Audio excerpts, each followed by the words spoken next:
delighted that we have some very special guests here. Welcome to all of you back to campus. I'd like to introduce Daniel Guevara, who is the chair of our philosophy department, and he will be engaged in conversation with James Freeman, Porter, 1990. Stevenson, 1990. Well, thank you. I want to, let me get my other, I need like 3 pairs of glasses these days. I hope there's no questions about the transcendental unity of apperception. We'll work up to that one. Okay. It's okay. You'll be ready when I ask it. And I need someone to explain that one to me, even though I've thought about it for over 20 years. This is all insider stuff, sorry. Yeah, this is how philosophy majors joke. That's hilarious. At least you guys laugh. My students don't laugh at any of my jokes. I think it's my timing.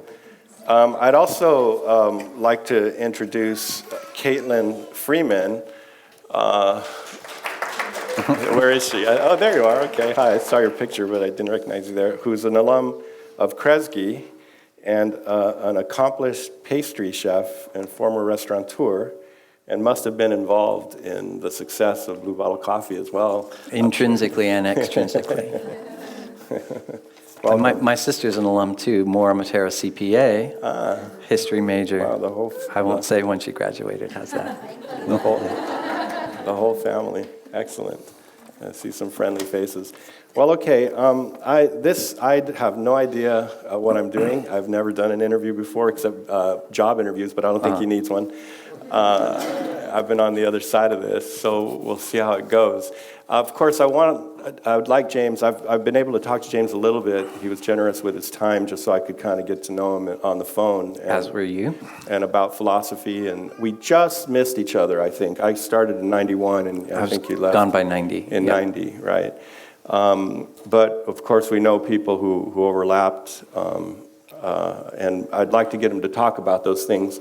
But I also want to try to get his philosophy, basically, coming through, which does come through in things that you see on the web or literature.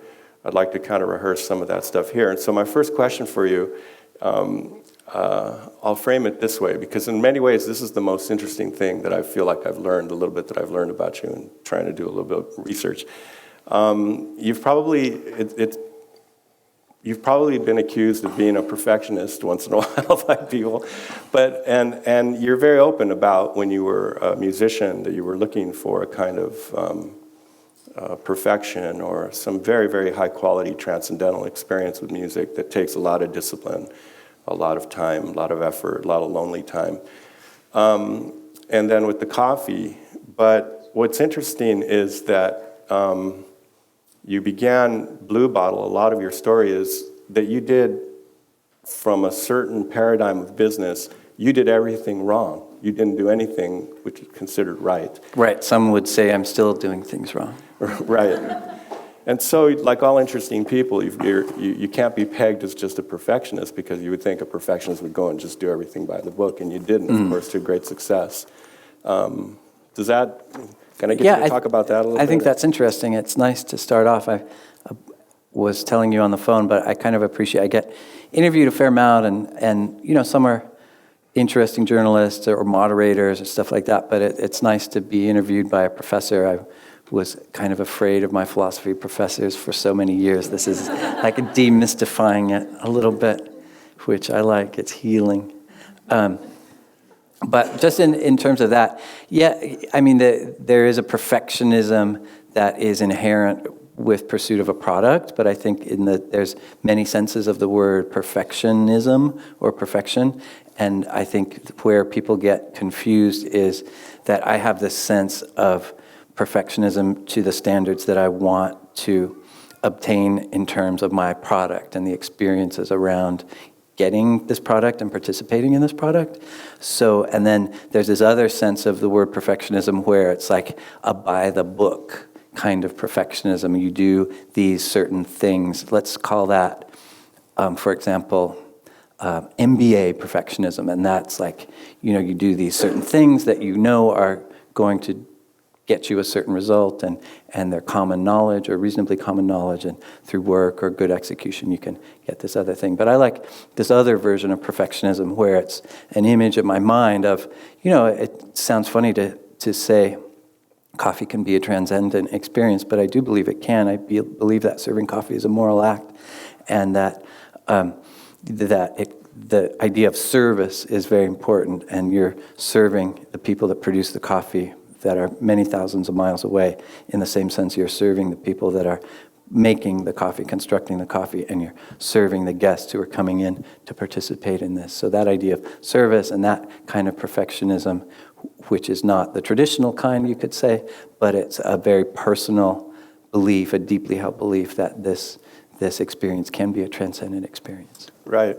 I'd actually like to come back to your comments about service and finding something transcendent in the quotidian, in the everyday, like the having of coffee that everybody has. People have all over the world. But I also am curious about your background as a musician. And in light of my first question too, would you say that there was, I'm not sure I really know hardly anything about why, we talked a little bit about it on the phone, about why you left music after, investing so much time and energy and attempt to perfect it. And you studied with one of the most famous people, clarinet teachers who was here. And I think that's what brought you to this area. Yeah, that's why I was in the air. Rosario Mazzeo was his name, a very inspiring man. Yes. My neighbor's a clarinet player, and he teaches here. So I asked him about that. He said, I have a book signed by him. And that's he nice. started telling What's me his name, your neighbor's name? I'm going to blank. John Sackett. Oh, I think I know. I'm familiar with that. Okay. It's a small world. But yes, it is. But I wonder... I think it's a theme throughout your life that you're seeking a kind of, I think of the guy who wrote Zen and the Art of Motorcycle Maintenance. I love that. It was like all about being 18 and 19 years old for me. Right. Yeah, I love that book so much. And about quality in the sense that he wanted that kind of transcendent quality. But is there anything that changed in how you approached what it was you were trying to do, how you approached your vocation from music to business? Yeah, business, funnily enough, oddly enough, came much easier to me. Like the stakes were so high. I'd invested so much time from age 12 to 32, all day, every day, playing clarinet and being good enough to work, good enough to make a living, which is hard. But, it never seemed good enough. I never got the jobs I really wanted. I got the jobs I didn't really want, but I did them. So there was a lot of kind of alienation and despair in this pursuit where I knew what profound was, and every once in a while I could see it, and even less often I could touch it. Those moments seemed to be getting farther and farther apart instead of closer and closer together. And then coffee just seemed easier. When I started this, this little motto I had on the island of the blind, the one-eyed man is king, and there weren't a lot of people executing that well when I started in coffee. So it wasn't that hard to be better than, in certain senses, by certain standards that were my own. And so that made it great. And then just these moments of perfection seemed like it was easier to get at them. It was a performance that took 30 seconds or 60 seconds or 3 minutes, and you didn't have to, you have all these rehearsals and then be disappointed sometimes at the performance. So it just seemed like the stakes were so much lower, like that word you used, quotidian, came as a relief. I could still be profoundly dedicated to this thing, but it was a more quotidian pursuit. I wasn't disappointing Johann Sebastian Bach or Olivier Messiaen, It's like, that's a lot of pressure. Yeah, I see. So in coming back to the theme about service and service in this to something that's maybe people take for granted, but it's very important when they can't get their coffee and stuff. Yeah. It's quotidian, but it's very important. What I was struck by in one of the pieces I saw on the web was a moment you had in I think it was a Japanese coffee shop or restaurant, and there you thought they really hit the quality or the ideal that you were looking for. And it had to do, it's just clearly, it had to do with perfecting the everyday out of a service to this everyday thing that human beings do.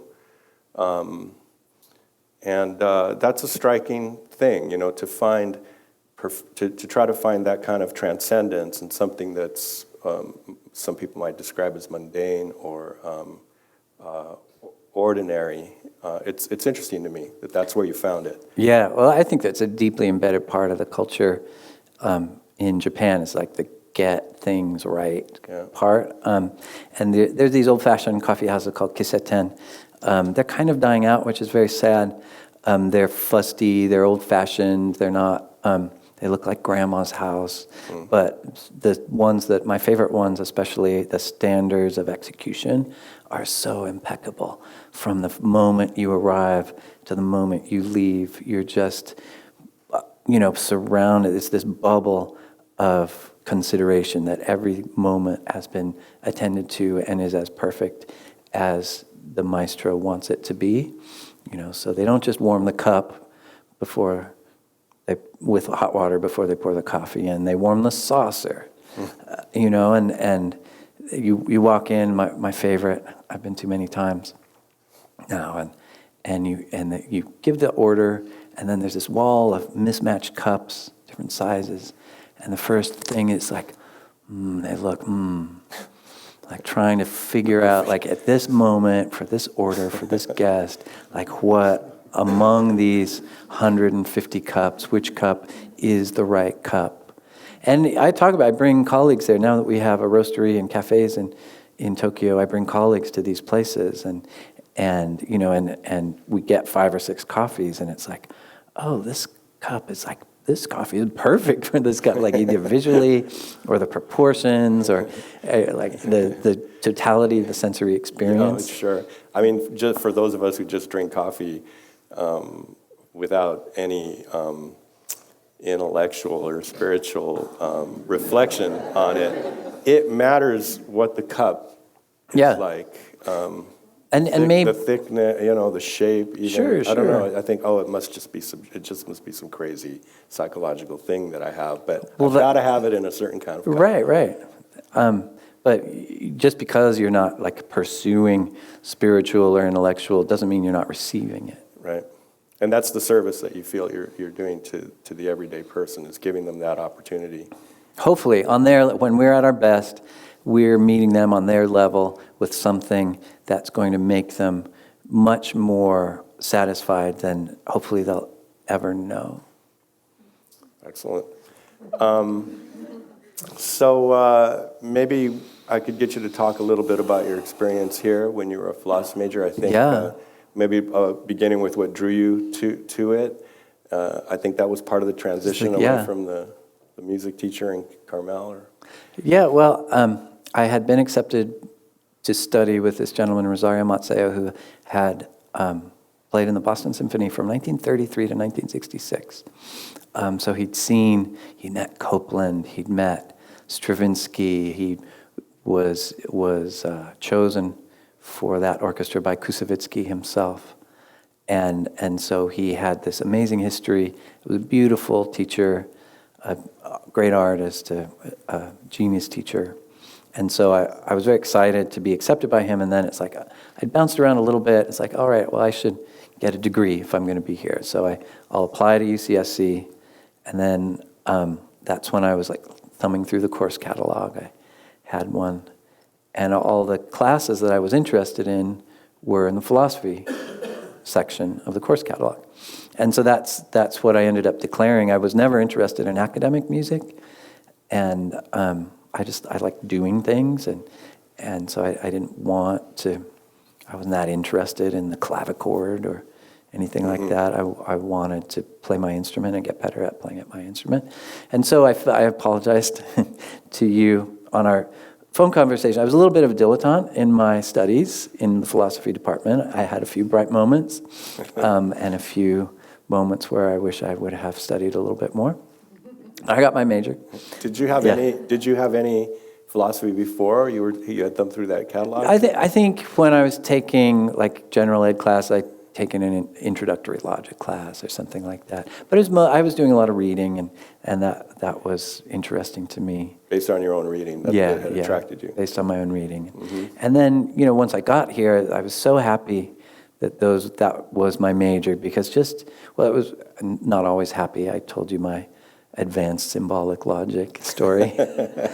Who was that with? That was Mr. Ott. Rick Ott, yeah. Ott, yeah. I remember that it was spring quarter, my last quarter at UCSC. I could taste the degree. I had won the concerto competition for the university, so that was a very big thing that I had to prepare for. And I like Introduction to Logic, I'll take Advanced Symbolic Logic. And then there's 20 people around this table. First day of class, professor says, oh, you can introduce yourself. And everybody goes around saying what their name was. And maybe 2/3 of them said, and I'm a math major.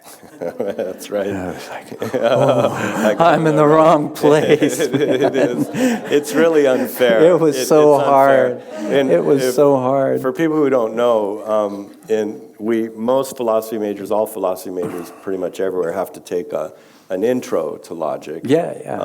I liked it. Some people have that kind of experience even with intro, because they think, in many universities, I think maybe even here, you can take it instead of a math course. Right. Great, it's a philosophy course, I can take it instead of math. And then they get in there, it's all symbols and proofs, and it's, oh no, it's worse than math, or it's just like, I've never done anything like that. But then you can get through that, and it can be enjoyable, and people can kind of take to it, because it's a real intro. It starts at the beginning and takes you through by steps. Yeah, but it's like learning a language, but you only have to know the vowels. That's right. Yeah. And then we don't have anything in between that and that second course he took. That second course is like going from, you had a quarter of French for the first time, and then you're in a French literature class. Right. And everybody around says, oh, I'm taking French literature. And it's terrible, but you survived. Yeah, I survived, like barely, and yeah. You might be interested to know, by the way, this funny thing lately, that the one course that people ask me as chair, we don't get to teach it very often, because you have to have a quorum for it, and then you think it's so mathematical, but it's one of the courses that I get asked more than any other. When are they going to teach it again among undergrads? Yeah, so there's a thirst for logic. Yeah, they see a kind of transcendent beauty in it. That's good. Right. That's nice. No, I'm sure many people get a lot out of it. I was petrified and barely made it, but I got my degree. And you had some interesting experiences with a couple of other professors, I think. Yeah. The late Professor Kashyap, who just passed. Yeah, he taught my Intro to Ethics, and then I forget even the name of the seminar, but I was looking for my book. I don't have it. I have a few of my old philosophy books, but A View from Nowhere, he taught seminar style, he was more like less lecturing in that class, and he seemed less formal, I guess, is the right way to do it. It was more conversational, very focused, and the class, there were very good people in the class whom I think I was inspired by as well. And there was one presentation, one paper. I remember working hard for my paper. I couldn't type. I barely knew how to work a computer. And I remember my 8th grade nephew ended up typing most of my papers, her son. He was the only 8th grader who could spell transcendental. So I got a lot out of that book. But that also I think I have a natural affinity to sort of thinking about like that tension between subjective and objective, and what sort of how that manifests in society, how that manifests in our psychology. I felt like I was lucky to take that, because I had this kind of natural interest and inclination towards thinking about those kinds of things, and then I had Professor Kashyap to sort of push on certain parts of that. Right, interesting. The book that he refers to, The View from Nowhere by Thomas Nagel, is, in my opinion, too, one of the best books in English-speaking philosophy in the last few decades. And it's just a constant struggle throughout with subjectivity and objectivity. That leads me to one thing I wanted to ask you, too, sort of philosophical. if you're influenced by Nagel or a book like that, or that you kind of like have an affinity for that, Nagel's famous or infamous for, I think he's just honest, intellectually honest. At the end of each chapter, you feel like there's no solution to these problems. I don't know. I mean, I'm taking you as far as I can, and this is as far, and we may not be able to get Good luck with solutions. that. Right. Yeah. And you would think, when you say that philosophy helped inform your unorthodox business methods, I thought it's funny that a discipline that's so intractable, so difficult to perfect, one would, after being in the business for 20 years, you think, you can't even get solutions from it. I wonder how that sort of thing was useful to you, or it's how it still informed useful. you. I mean, it's like, we struggle all the time with brewing parameters and this idea of like no solutions and the imperfectibility of what we do. Is we're constantly pushing up against those limitations of our abilities to, once we get the coffee sourced and in our roastery, to bring it out, bring it to its best, to like provide this experience that we're hoping for. And is it 1 out of 100 times like we hear angels singing when we cup some coffee, or is it 10 out of 100? That it's like this idea of no solutions, of imperfectibility, is we're steeped in it, we're drowning in it, in this business, and that's where I'm able to bring a voice to that, because there are people in our business and business in general that's like, all right, here's the solution, here's the spreadsheet that will give us everything we need to know, and all we have to do is do these things on the spreadsheet, and we will be successful in some sense of the word successful. But I remember Carlos Noreña in my medieval philosophy class saying something that stuck with me. The world is more complicated than anything we can say about it. And I wish he would have said, and so is, Microsoft Excel is is the same, or the world's more complicated than anything Microsoft Excel can say about it. No doubt. Yeah, and it sounds kind of logical to us or understandable, but you meet people in the world of business that thought has never occurred to them. Yeah, interesting. I see that. Isn't that right, Tiffany? Yeah. Sorry, a woman that I work with apparently. Are you an alum? No, my cousin is. Oh, very good. All right. I just improvised and riffed there for a while. How do you like You've that? got this moderator thing, man. Let's see what I can do. So we've covered some of this, I guess.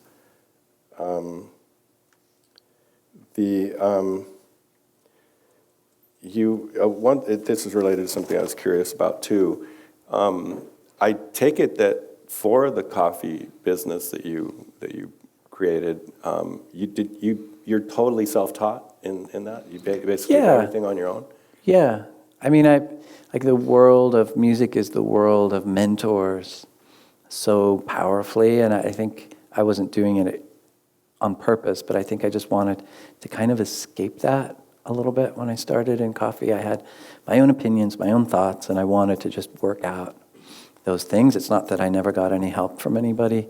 This gentleman I know, his name's Jay Igami, he works for a big Japanese coffee company. He's really helped be a mentor in a certain way of like Japanese coffee techniques, and he showed me these Kisaten in 2008. It really changed my life. But it's, I never really sought out advice in all this. Maybe I've even been resistant to it. Was it all just in your head, or were you talking about this to people? A little bit before. A lot of it I just worked out. Like, it's great, the farmers market. I started in farmers markets. That was a great time. That was kind of graduate school for me, because low stakes, it was before the internet was like talking about everything a little bit. So I could just try different things, work things out, like observe, listen, watch people interact with this coffee, watch people drink it, hear what they had to say about it, repeat that every week. I learned a lot from that, just watching. From being around them, talking to them. Yeah. I don't know if it's true. It reminds me of the story that I heard about how Trader Joe's started, something like that. He just wanted to learn that business and worked for free for the local grocery store guy, just to be able to watch him, follow him around all day long for free. Yeah, that's what the farmer's market was like for you. Yeah, except I was there, so making coffee. And I learned a lot. My wife, Caitlyn, she's walking our baby around, I think. She had a business called Miette Patisserie. She was in the farmer's market, then she moved inside to the Ferry Building. So she just seemed like 6 or 8 months, a year ahead of kind of where I thought I might be. So I just saw her approach to creating spaces, her approach to making tastes, and her approach to just working. Man, she worked a lot of hours.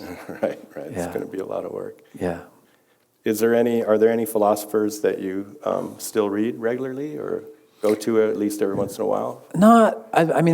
I didn't study in school, but I've been reading a little bit about Bergson, because I've been sort of deep into Marcel Proust, In Search of Lost Time, for a long, long time, but these last few years, very deep. I've been in this project of reading the whole thing out loud to my daughter, both before she was born and now after. The whole Proust. Yeah, we're in volume 5. We're finishing up volume 5.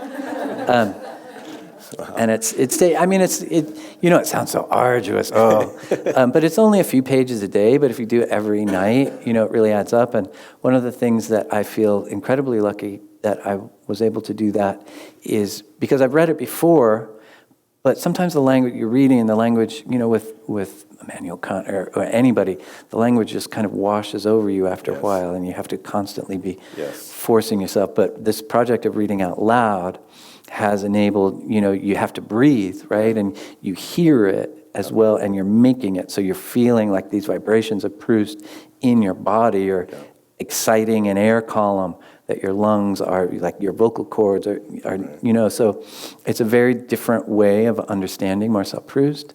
And I feel like and then I do it at night, every night.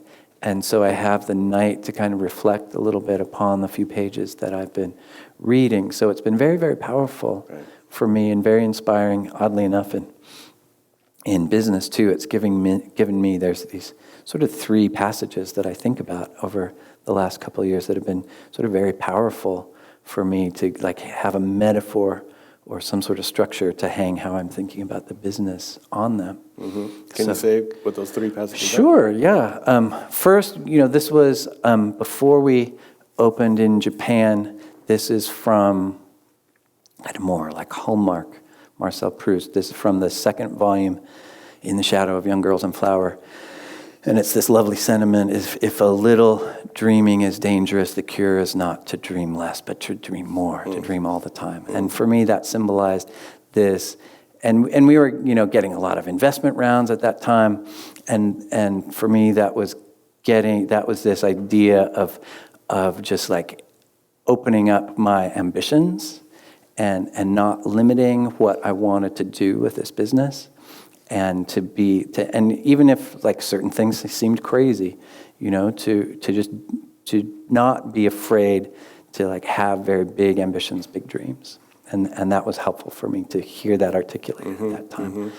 The second thing that had been much on my mind is from volume 4, Sodom and Gomorrah, which I'm glad I read to her when she was very, very little. This was around the time we were opening in Tokyo, and it was such a hard process, finding the right people, or they're not the right people, finding these partnerships, these deals that were going to be signed or not signed.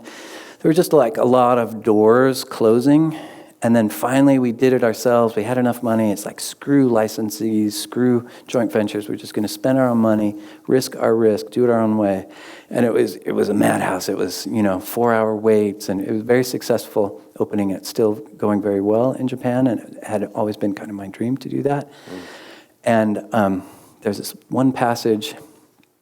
It's a little longer, But sometimes illumination can come to the rescue at the very moment when all seems lost. We have knocked on every door and they open on nothing, until at last we stumble unconsciously against the only one through which we can enter the kingdom we have sought in vain for 100 years. Yeah, it's beautiful. And it opens. That's the one that was very meaningful for me for that. And then just lately, speaking of dreams. She recognizes the passage. Yeah, exactly. There's one also in the fourth volume, I think it's the fourth volume. There's a character that shows up throughout the volumes named Bergot, and he's a writer he has social standing, and he's got position in society and much status, and there's this, it's called Little Patch of Yellow Wall, and it's a couple pages. I don't have that memorized, fortunately or unfortunately. And he's, towards the end of his life, he hears about this Vermeer show that's showing at the museum in Paris, and he goes to see it, and there's on one of his paintings, it's an outdoor scene, there's a little patch of yellow wall, he calls it, that's so perfect, that's like such a small part of this painting, but it's so beautifully executed and so perfect that it makes him call into question his entire life's work. And he's suffering when he sees this. And then he has a stroke and dies. But it's a beautiful, beautiful passage that, I can see that it's very moving to you. Yeah. Have you had that experience? Not having a stroke and dying. No. Yeah. Thank goodness. Yeah, no, I do. Sorry, I guess I haven't talked about it so much. But it calls into question how perfect is this thing that I'm building? Yeah. How perfect do I want it to be? Amazing. Let me see. We've got time. Yeah, Sorry, that was an extended disquisition. No, that's wonderful. It's very nice. It's nice to be able to talk about that.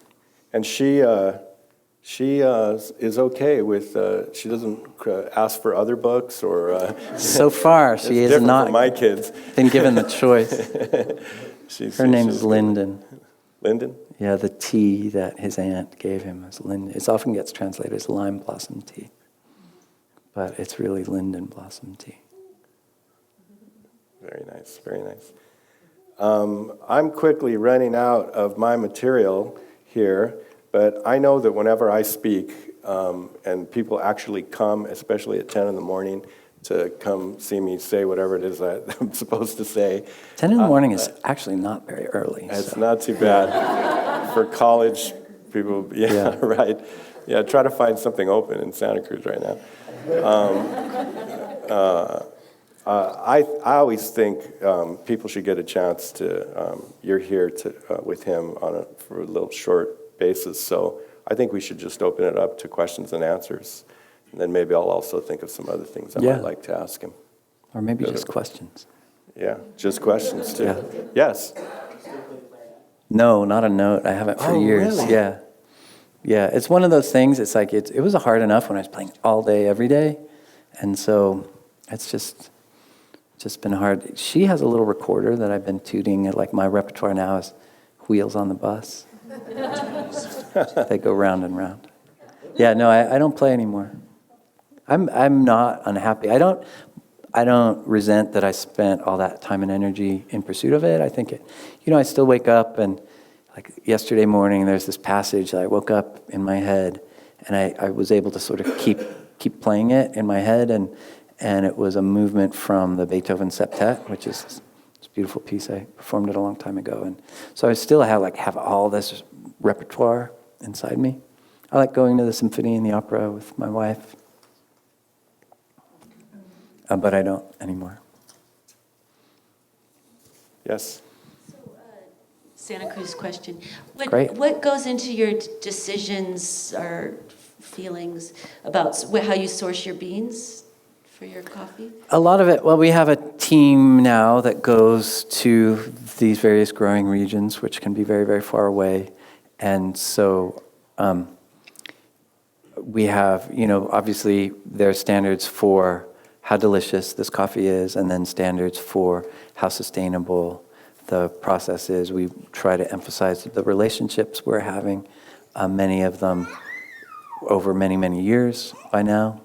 And then we have these blends, and so part of the decision making is like, are they appropriate as a blend component? If so, how can we build on that relationship? So maybe 75-80% of our coffee is certified organic.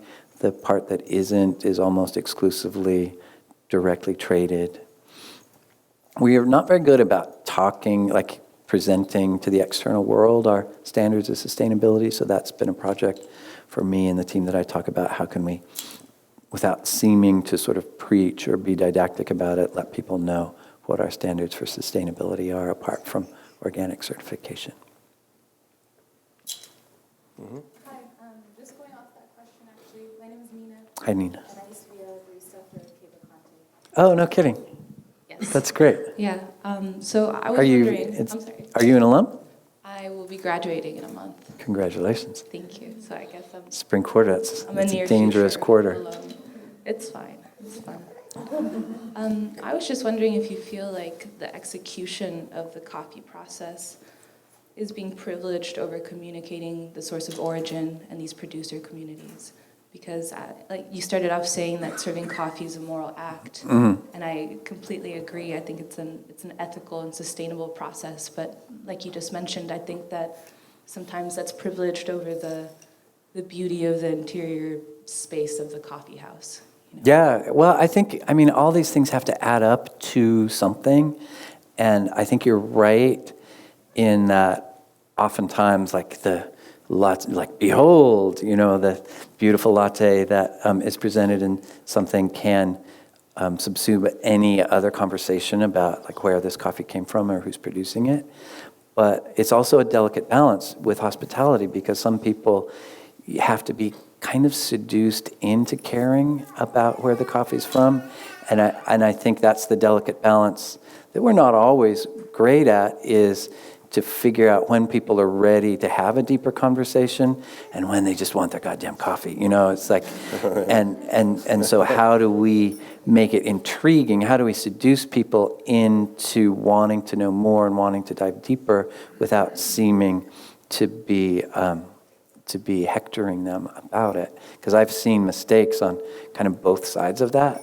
Right now, we're working on this project. We have, our website is functional and it's good as far as it goes. You can order coffee, you can tell where the stores are and when they close. But we believe in transparency so much, and we have so much transparency that we're able to share with our guests. There's not a lot on it, so I'm kind of knee deep in that project in terms of giving, if they wish to learn more, giving them the opportunity to do that. But in terms of coffee house design or drink presentation or drink execution, trumping the producers, I think we've all seen that, but also I feel like it has to be sort of this one-on-one decision when somebody's ready to go down that road with us. Right, you can send the message, but if the receiver isn't ready. Right, yeah, then all you've done is piss them off. Yeah. Thank you. Sure, yeah, that's a good question. Hi, thank you for coming. I perceive that a lot of my mentors are of the mindset to work really, work through all the hard stuff, and the phrase never give up. And so to hear that you stopped playing music and used the word that coffee was easier was really refreshing. Really refreshing, and taps into some of the shame that I have of things that I've given up on. Didn't know I was going to get moved. So I was curious, how do you, what do you say to that? And then also, how do you know when it's time to stop? Well, it took me 20 years, so that was, it maybe took me longer than it should have. But I've seen that, when somebody is engaged in doing the wrong thing for them for whatever reason, it's usually good reasons, that it just, like, we've all seen people in our lives that are just like struggling and suffering, perhaps needlessly, and because their dad said they should do this thing, or somebody said they should keep doing it. And yeah, I think capitulation can be strategic. It certainly was for me, and it's made me a lot happier in coffee. Thanks for sharing that. Oh, sorry, Ty. Hi, my name is Adolfo Mandalum as well, and I'm on the Alumni Council. I was excited to hear your movement, or you're moving into Japan, because I had an experience at a Kisaten as well when I was living in Hachijojima. And then when I moved back to Sacramento, where I was raised, I had the privilege of serving blue bottle coffee at a buddy shop in Davis at That's Tuco's. nice. Yeah. Oh, I remember. Remember what was his Tuco's? name? Prue. Yeah. Prue, yes. Yeah, he was one of our the first Brazilian, wholesale the crazy accounts. Brazilian.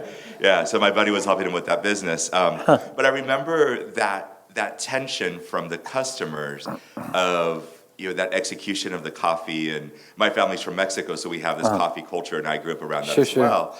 But I'm thinking now that you've opened up a kisaten in Japan, and what's that reception like? Because here's this It's not crazy really a gaijin. kisaten. Yeah. It's a Western style cafe. We have a roastery. They're calling you a cafe. Yeah. No, we're not kisaten. I love kisaten, but they don't need me to open a kisaten because their kisatens are perfect. And I fantasize about, would I have anything to contribute in that genre?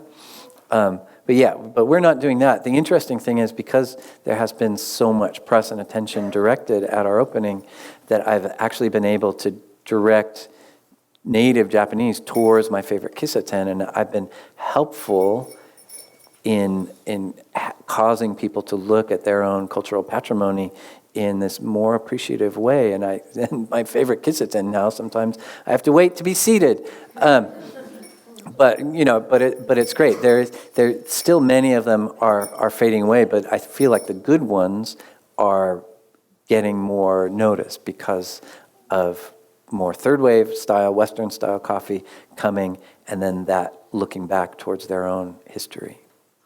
I could be a bit cheeky with a follow-up. Be Are cheeky. you cool staying as a cafe, or is the goal to eventually become more of that kisaten vibe experience for customers? No, some people fantasize about a life of golf after they retire. That's not my fantasy. I feel like if I was going to do it, I would have to serve every drink.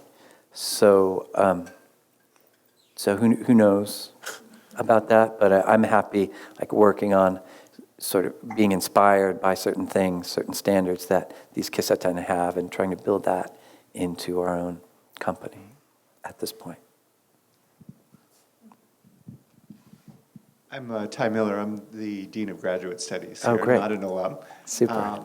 I'm a, I think, acknowledged coffee fanatic. I am too.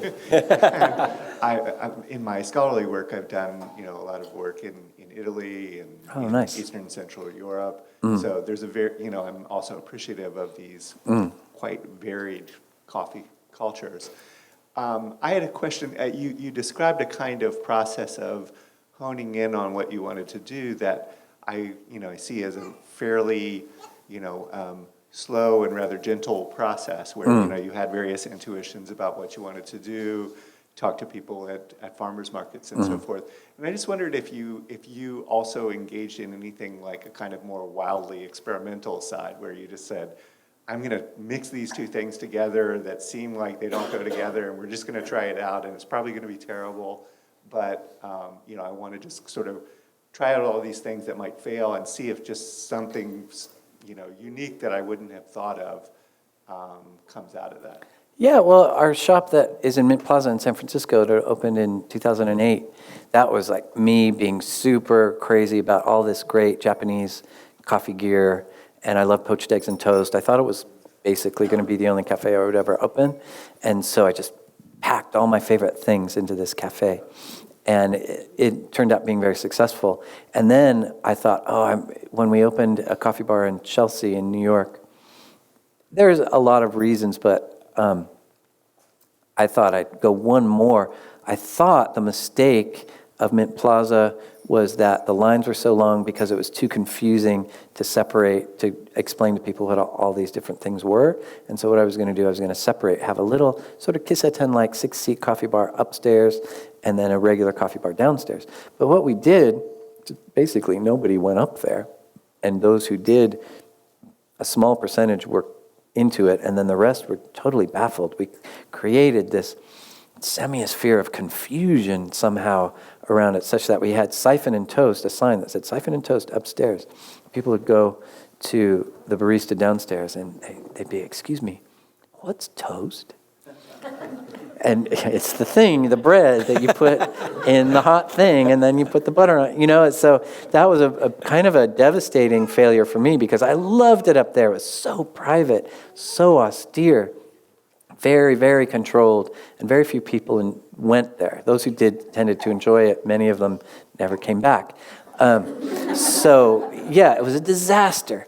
But it was really fun to play around with it, and now it's like, you know, we basically took all the stuff that I really loved in that upstairs part and took it out, and now people could just sort of go up there and sip their cappuccinos and enjoy that.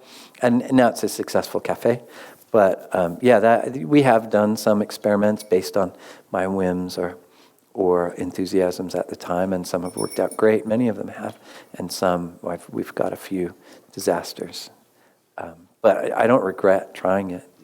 It was fun.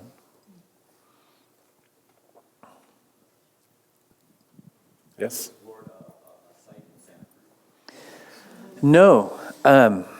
We've gotten as far as Palo Alto, I guess, and that's been a nice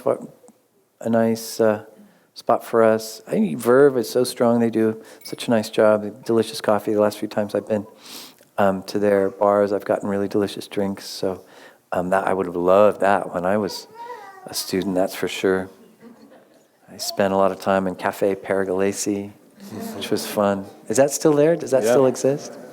Oh, that's nice. Different standards for coffee at that time. But no, I haven't really thought about it. You know, I like cities. And we've got 3 shops in Tokyo, metro area of 37 million people. You know, there's a lot of room there. I feel like other places too. But I'm not saying no. Oh, here. Hello. Hi.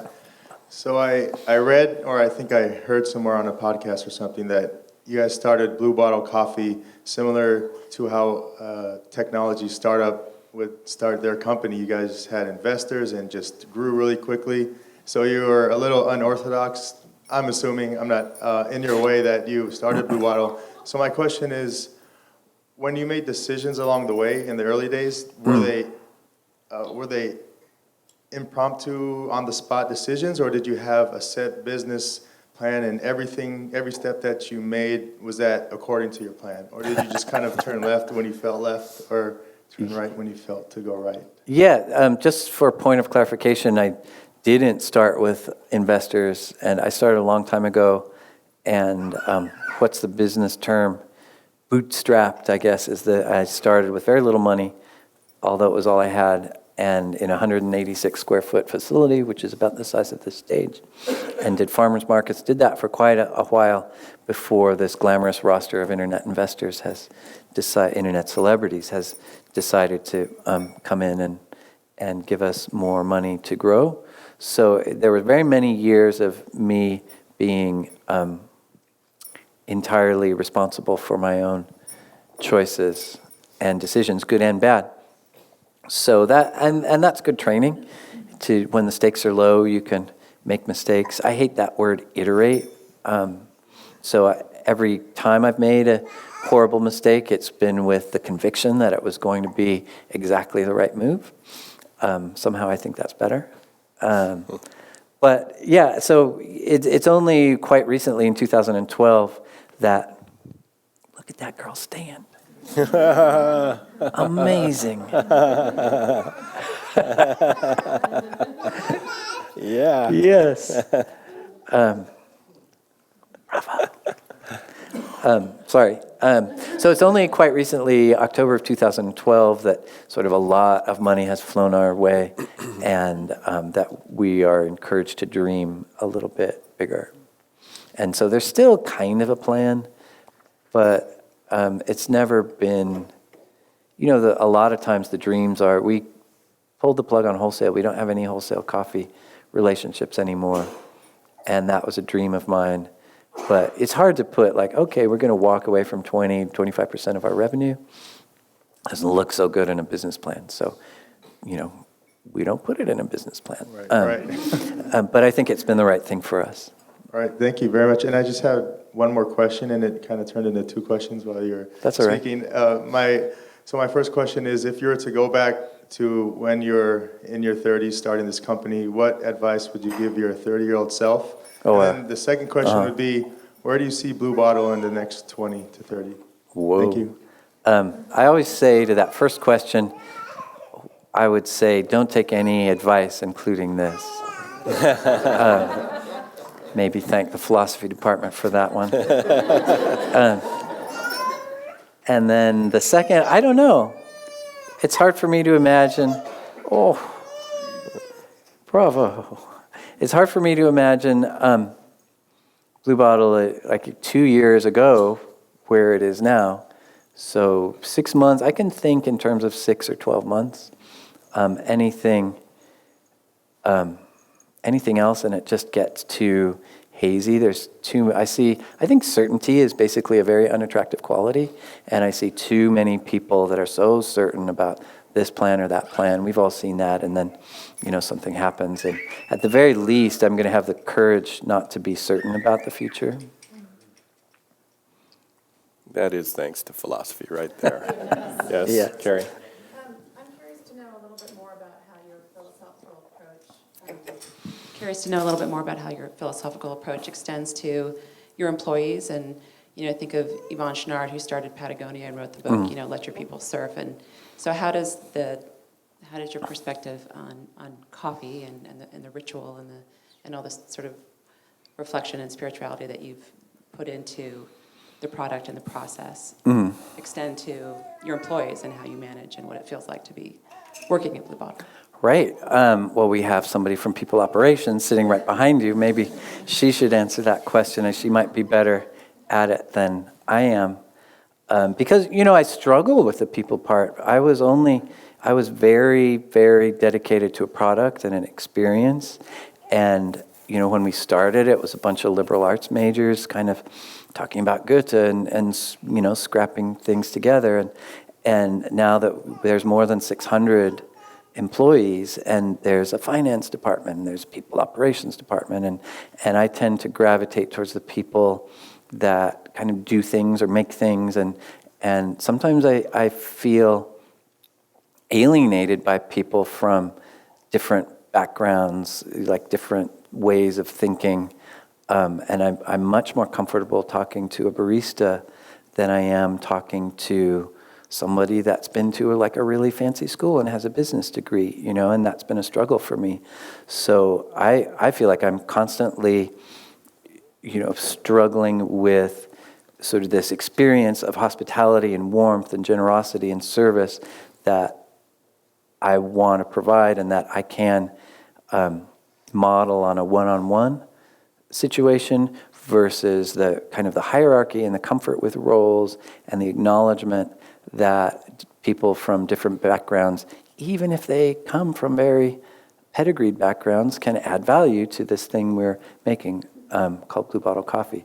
So I'm much more comfortable in the trenches, and my struggle is as the hierarchy grows, sort of being as welcoming and comfortable with the upper tiers of it, and that who's to say where that's going to end up? But but on the bar, I feel like we're doing a very good job of getting a lot of interesting people. And the thing is, coffee's teachable. That's the easy part. And so we're building a team that's finding great people and then letting them be great at coffee through training and modeling. And so I think that's finally, to answer your question, sort of the finding of the right people and abstracting, well, what do you really need to do to be good at coffee? Do you need to have worked in a coffee bar before? Not really. Do you need to know a whole lot about coffee? Not really. Do you need to care deeply about making, 150 people really, really happy every day? Yes. So that's the part, the like this projection of service and intimacy around this projection of service, I think is the part that I'm excited that we're doing quite well at, and then sort of my own struggles can be my own struggles. How's that, Tiffany? Is that all right? Okay, good.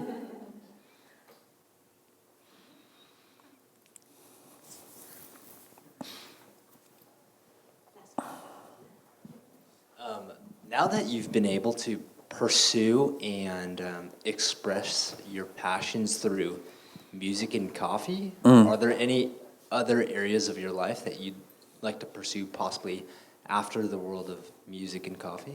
I've been thinking about ice a lot. As you come back from Tokyo and you see such perfect ice in like drinks and stuff like that. It's funny, I feel like as the business gets bigger and bigger, my what I'm interested in gets smaller and smaller and more granular. I don't think ice can be a separate calling from coffee, but sometimes I wonder about that.